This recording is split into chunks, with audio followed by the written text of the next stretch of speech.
juntos hoje.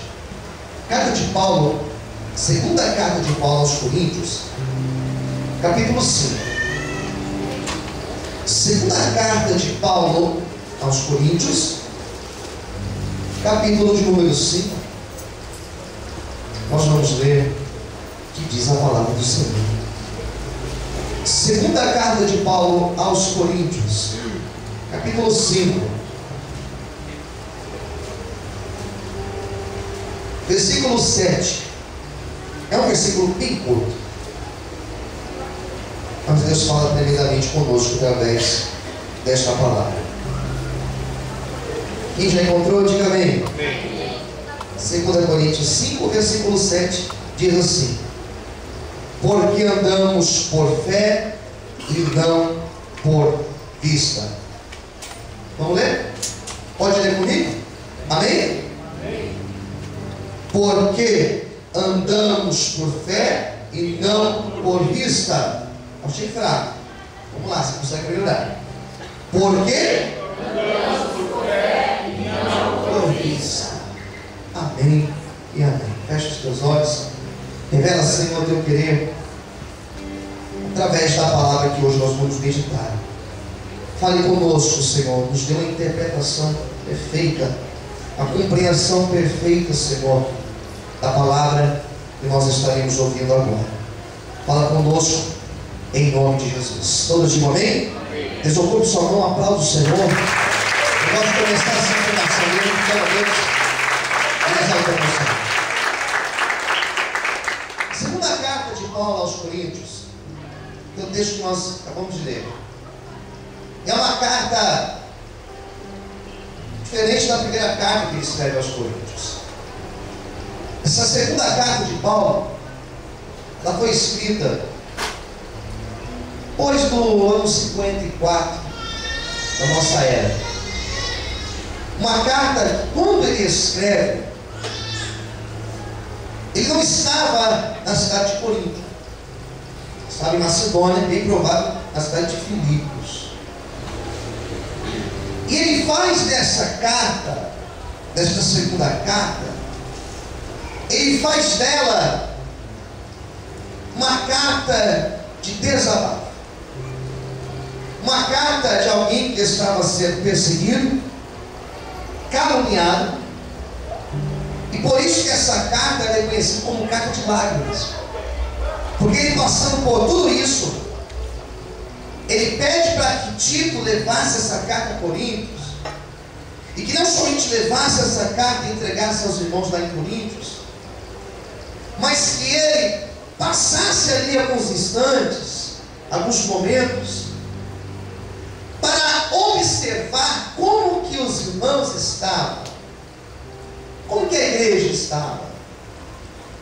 E a notícia que Tito trouxe foi uma notícia boa, porque a igreja ela estava reagindo muito bem às pregações e aos ensinos de Paulo.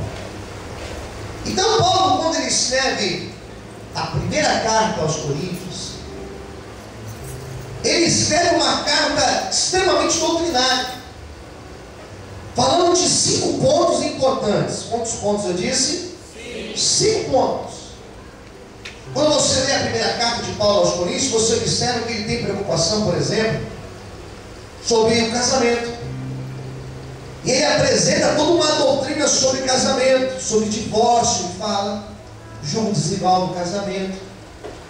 Ele fala sobre os problemas sexuais que o casamento pode ter. São questões como essa que ele vai tratar.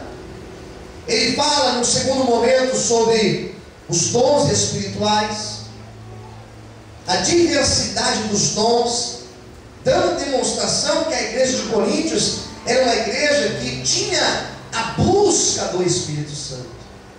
Então ele fala sobre a diversidade dos dons ao escrever a Coríntios.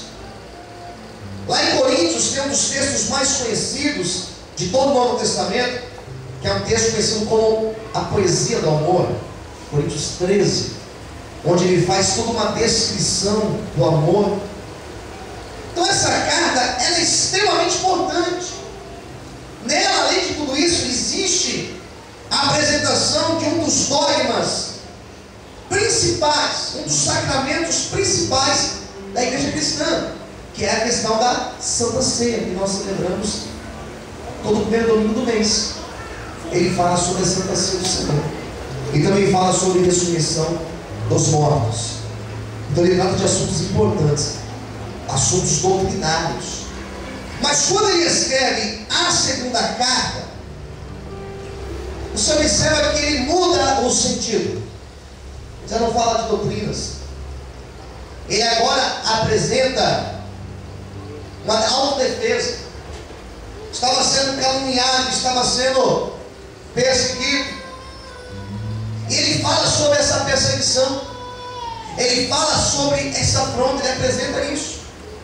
Ele se defende das acusações, porque as pessoas, os cristãos daquela época, não tinham tanta certeza do chamado de apóstolo na vida dele.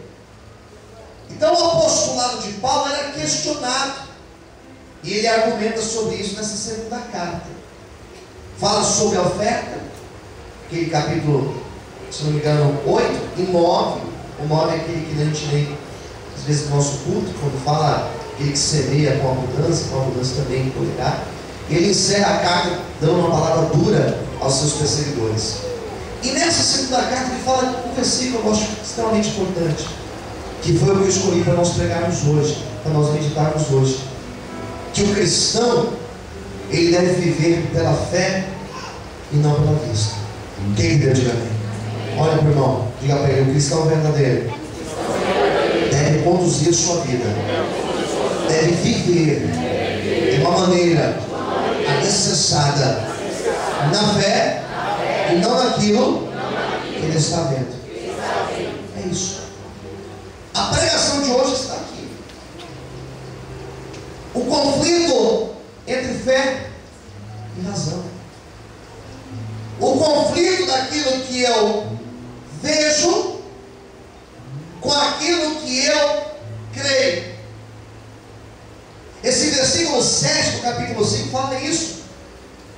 Fala do contraste que é você viver pela fé e viver em base daquilo que você vê. Ser racional. A dificuldade que é conduzir uma vida dentro da racionalidade e não pela fé. E Paulo foi um homem que pôde falar sobre fé, pôde argumentar sobre fé.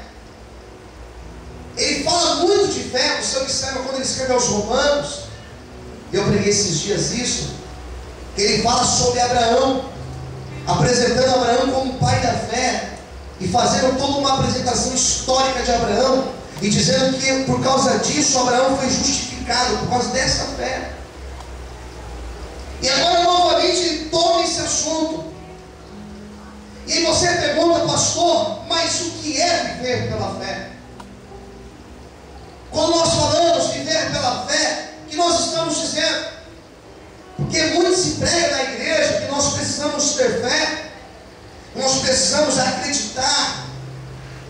Só que isso na prática não é tão simples.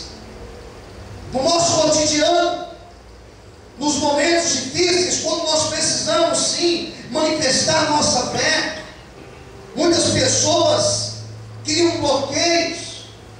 Muitas pessoas nos momentos de luta da vida, ao invés de viver o que diz esse texto, ao invés de se apoiarem na fé, acabam se apoiando na razão, acabam olhando para o lado racional da vida. E quando nós olhamos para o lado racional, nós estamos olhando para as nossas condições. Quando eu olho para o meu lado racional, eu olho para a minha condição financeira, por exemplo. Quando eu olho para a minha condição financeira, eu começo a perceber que eu tenho sonhos. E alguns sonhos que eu tenho, se eu for olhar bem para a minha condição financeira, eu não tenho condição de viver. Então é bem provável que eu desista desse sonho. Porque se eu sou uma pessoa racional, eu pego uma calculadora e eu faço cálculos. E quando eu faço cálculos matemáticos, eu percebo que eu não tenho condição de viver tal coisa, que eu não tenho condição de viver tal sonho, porque eu não tenho condição condição financeira para isso.